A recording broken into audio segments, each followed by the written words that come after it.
All right, well, we're back with another video. Um, this one's going to be about issues with the car.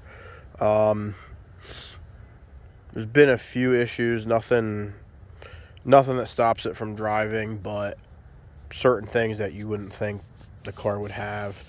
I don't know if it's because it's the new model or if it's just the way the car is. I'm not really sure, but um, I took a drive in it about 600 miles round trip, and I found that um, on the trip it happened to be raining the whole day, so um, I didn't have the driver assist on. I was kind of holding the wheel while I was driving, but I did have cruise control on.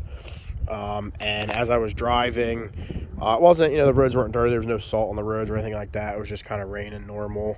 Um, After about an hour and a half of driving, I noticed that the driver assist kind of went a little nuts, and that the cruise control stopped working. It threw a bunch of codes up on the screen and lit up like a Christmas tree and said that system not available, sensors not working.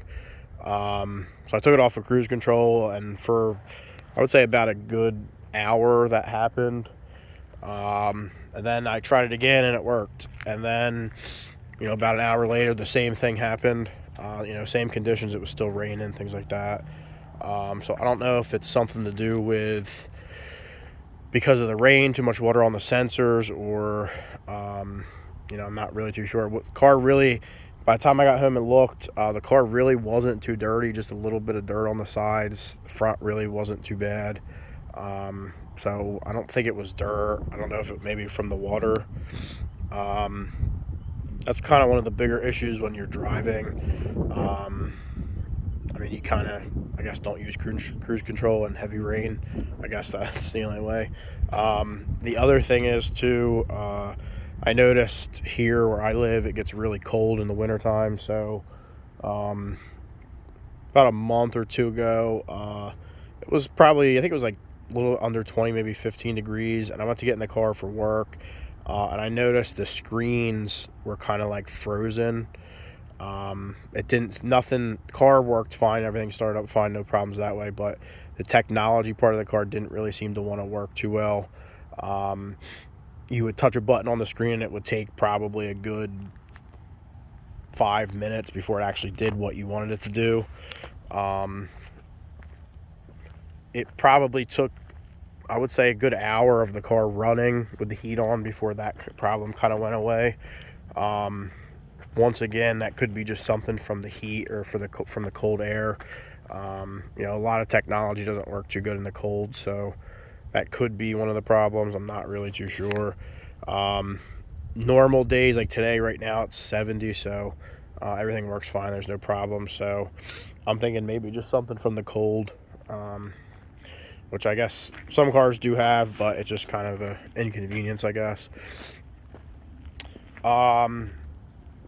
They're the two major problems. The one other thing, it's not really a problem, but they just aren't making any performance parts for this car. I know APR is working on things, and there's a couple other companies, but right now there really isn't too many performance parts for this car.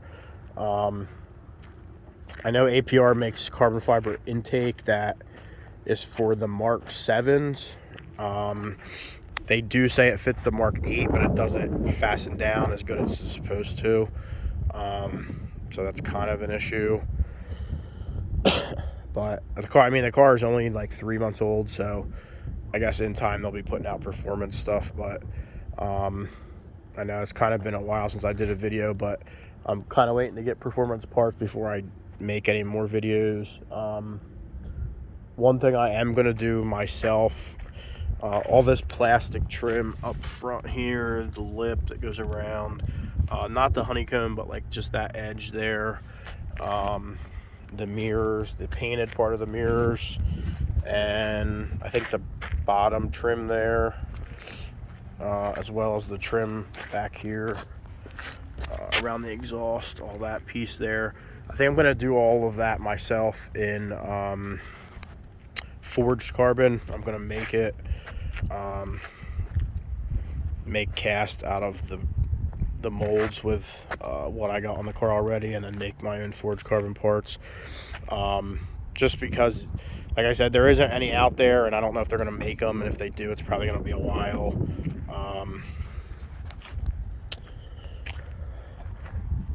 It's kind of the biggest pet peeves of the car so far. Everything else is good. With the current situations and fuel mileage and gas prices, being crazy, this car still gets, if you're in sport mode and playing around, driving around town playing around, it still gets like 19-20 miles to a gallon.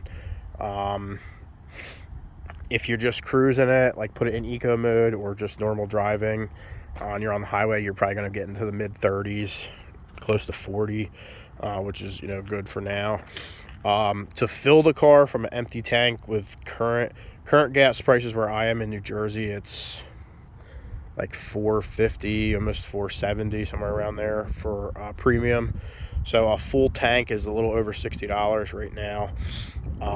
But it does, it's a lot, but it does last longer than normal. So I guess that's not too bad. But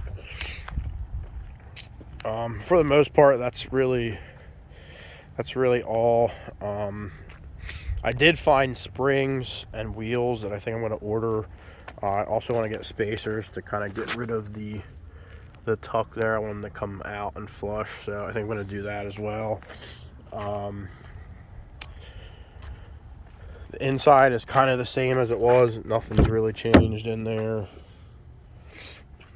Everything is kind of the same. My radar suction cups are broke, but so far I only got 1,500 miles on the car, so but everything is holding up pretty good. Materials, things like that. I know 1,500 miles isn't a lot, but